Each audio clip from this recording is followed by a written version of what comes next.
ஒன்று கொரிந்தியர் புஸ்தகம் 3ஆம் அதிகாரத்தில் 16வது வசனம் என்ன சொல்லுதுன்னா, நீங்கள் தேவனுடைய ஆலயமாக இருக்கிறீர்கள். உலகத்தில் எத்தனையோ ஆலயங்கள் இருக்கிறது.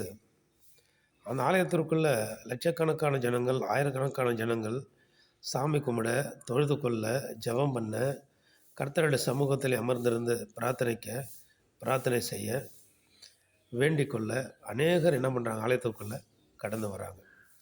அப்போ கடந்து வருகிற பொழுது அந்த ஆலயத்திற்குள்ள குப்பை மேடுகளும், கோலங்களும், அழுக்குகளும், குப்பைகளும், தழைகளும், கந்தை துணிகளும், அசிங்கங்களும் உள்ளே கிடந்தால், உள்ளே வந்து ஜெபிக்க முடியுமா?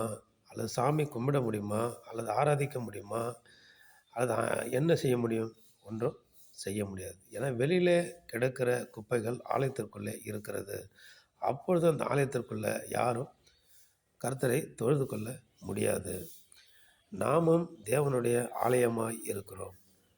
அந்த குப்பைகளும், கோலங்களும், அழுக்களும், தழைகளும், கந்தை துணிகளும், அசிங்கங்களும் நம்மளுடைய சரீரத்திலோ, நம்முடைய இருதயத்திலேயோ, நம்முடைய சிந்தனையிலோ, நம்முடைய பேச்சிலோ, நம்முடைய கிரியைகளிலோ அப்படியாப்பட்ட அழுக்குகளும், கந்தைகளும், நாற்றங்களும் நமக்குள்ளே இருந்தால், நமக்குள்ளே கர்த்தர் வாசமாக இருக்க மாட்டார். இந்த ஆலயத்திற்குள்ளே கர்த்தர் பிரவேசிக்க மாட்டார். நாமும் கர்த்தரை நோக்கி வேண்டினாலும் விண்ணப்பம் செய்தாலும் நமக்கு நன்மை கிடைக்காது. அந்த ஜெபத்தையும் ஏற்றுக்கொள்ள மாட்டார். இந்த ஆலயம் சுத்தமாக்கப்பட்டு கூட்டி பெருக்கி அது அழகாக இருக்க வேண்டும். அநேகர் உட்பிரவேசித்து தேவாலயத்திற்குள்ளே ஜெபிக்கிற ஒரு ஆலயமாக இருக்கிற பொழுது, அது சுத்தமாக்கப்பட்டு இருக்கிற பொழுது, அது பரிசுத்தமாக்கப்பட்டு இருக்கிற பொழுது, அதில் எல்லோரும் என்ன பண்ணுவாங்கன்னா வந்து தொழுது கொள்வார்கள்.